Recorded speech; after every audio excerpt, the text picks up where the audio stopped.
유산균 요구르트 엄청 때려 먹었는데 배가 빵빵해지고 속만 더 안 좋은 경험 있으신가요? 앉으면 가스가 계속 차서 너무 힘들다. 그런데요, 이런 사람들은 유산균과 식이섬유 자체가 오히려 증상을 악화시키고 있을 수도 있습니다. 특히 오늘 말씀드릴 SIBO, 시보라고 불리는 상태에서는요.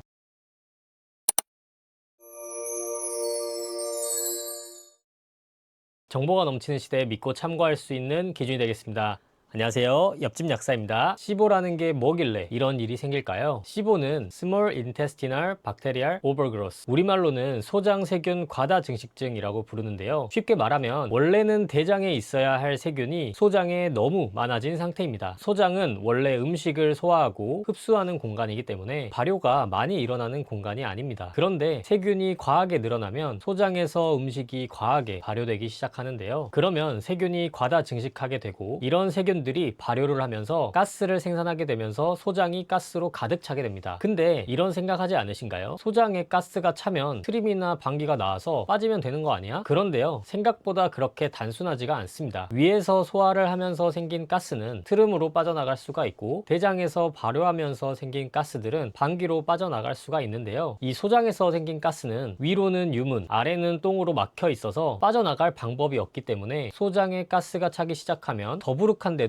빠지지 않는 불편함이 계속되는 현상이 나타나게 됩니다. 그런데 왜 유산균, 식이섬유가 문제가 될 수 있을까요? 여기서 중요한 포인트가 나오는데요. 유산균과 식이섬유는 원래 몸에 좋은 것이 맞습니다. 문제는 지금 내 장 상태가 어떤지인데요. 특히 시보에서는 이미 소장에서 세균 발효가 과하게 일어나고 있는데, 식이섬유, 프리바이오틱스, 일부 유산균이 들어가게 되면 세균 입장에서는 와, 먹을 거 들어왔네? 그러면 발효가 더 심해지고 가스도 더 많이 생길 수 있는 것이죠. 실제로 밀가루 줄이고 건강식 찾는다고 샐러드 먹고 오히려 배가 더 불편하신 분들이 너무나 많습니다. 왜냐면 샐러드 자체가 문제가 아니라 그 안에 들어가 있는 발효가 잘 되는 식이섬유, 포드맵 성분, 프락토올리고당 같은 성분들이 이런 사람들에게는 가스를 엄청나게 만들 수 있기 때문입니다. 이 분야에서 굉장히 유명한 연구자가 있는데요. 바로 미국의 시더스 사이나이의 마크 피멘텔 박사입니다. 시보와 IBS 연구에서는 사실상 가장 많이 언급되는 인물 중 하나인데요. 일부 식이섬유와 유산균은 발효를 증가시키고 가스와 복부팽만을 더 심하게 만들 수 있다 라고 말하고 있습니다. 그럼 유산균과 식이섬유는 무조건 먹지 말아야 하나요? 굉장히 중요한 부분인데요. 유산균을 무조건 먹어야 한다, 유산균은 독이다, 이런 이분법적인 사고는 잠시 미뤄두고요. 어떤 사람은 유산균을 먹고 배변이 좋아지고 장 상태가 좋아지고 복부팽만이 줄어들고, 반대로 일부 사람들은 식이섬유, 유산균을 먹는데 오히려 가스가 증가하고 복부팽만, 더부룩함이 악화됩니다. 특히 고함량 유산균, 여러 균주가 혼합된 유산균, 프리바이오틱스가 같이 들어간 유산균을 먹었을 때 불편함을 호소하시는 분들이 많습니다. 특히 이런 패턴이면 한번 의심해 볼 필요가 있는데요. 유산균을 먹고 더 더부룩하다, 식이섬유를 먹으면 가스가 심하다, 샐러드만 먹으면 배가 빵빵해진다, 오후만 되면 배가 심하게 나온다, IBS 진단을 받았는데 계속 반복이 된다, 이런 경우에는 무조건 더 챙겨 먹는 방향보다는 내 위장에 지금 뭐가 안 맞는 걸까, 이 부분으로 접근해 보시는 것이 더 중요할 수 있습니다. 그렇다면 어떻게 해야 할까요? 첫 번째는요, 무작정 유산균을 추가해서 드시는 것을 조심해야 합니다. 왜냐면 유산균 종류에 따라서 반응이 꽤 다를 수 있기 때문인데요. 반대로 유산균 중에서도 시보 쪽으로 임상 연구가 많이 진행된 균주만 선별해서 드시면 오히려 증상 완화에 도움이 될 수 있습니다. 대표적으로 사카로마이세스 보울라디 CNCM I745, 락토바실러스 플란타럼 299V, 비피도박테리움 락티스 BB12, 이 세 가지 균주가 시보 쪽으로 가장 특화되어 있는 균주이니까요. 참고하시면 되고요. 제품이 궁금하시면 고정 댓글 1:1 문의 주시면 상담해 드리겠습니다. 두 번째는 증상 기록을 해보는 겁니다. 단순하지만 가장 내 몸을 잘 이해할 수 있는 방법인데요. 어떤 음식을 먹었을 때 가스가 차는지, 복부팽만이 심해지는지, 더부룩한지 패턴을 보는 것이 굉장히 중요합니다. 저 같은 경우에는 낮에 뭐 먹었는지도 까먹기 때문에 일단 적어 놓으면 패턴이 보이는 경우가 꽤 흔합니다. 세 번째는요, 일부 사람들은 저 포드맵 식단이 도움이 될 수 있습니다. 포드맵은 쉽게 말하면 장에서 잘 흡수되지 않고 세균에 의해서 쉽게 발효되는 탄수화물이라고 생각하시면 되는데요. 대표적으로 양파, 마늘, 우유, 프락토올리고당, 일부 식이섬유 같은 것들이 포함됩니다. 이런 성분들은 시보 환자에게 가스, 복부팽만, 더부룩함을 심하게 만들기 때문에 일시적으로 줄여보는 접근을 시도하는 겁니다. 다만 중요한 건 평생 제한을 하는 것이 아니라 제한을 하는 동안 우리 몸은 기가 막히게 또 재생을 하게 됩니다. 생명의 신비죠. 장기간 극단적으로 제한하게 되면 오히려 식단이 무너지고 영양 불균형이나 장내 다양성 기능 저하로 이어질 수 있기 때문에 일시적으로 줄여보시고 증상을 확인한 뒤에 하나씩 다시 늘려보는 방식으로 접근하시면 좋겠습니다. 혼자 하기 힘드시다면 제가 옆에서 도와드릴게요. 한번 정리해 보겠습니다. 유산균과 식이섬유는 분명 좋은 성분입니다. 하지만 모든 사람에게 항상 좋은 건 아닙니다. 특히 시보처럼 소장에서 발효가 과하게 일어나는 일부 상태에서는 증상을 악화시키는 방향으로 작용할 수도 있어요. 그래서 중요한 건 좋다고 해서 무조건 많이 먹기보다는 내 몸이 어떤 반응을 보이는지 확인하는 것이 중요합니다. 오늘 영상이 도움이 되셨다면 구독과 좋아요 부탁드리고요. 영상에 담지 못한 영양제 기준, 복용법, 제품 고르는 핵심 내용들은 카카오톡 오픈 채팅방 공지에 따로 정리해 놓았으니까요. 고정 댓글을 참고해 주시면 감사하겠습니다. 시청해 주셔서 감사합니다.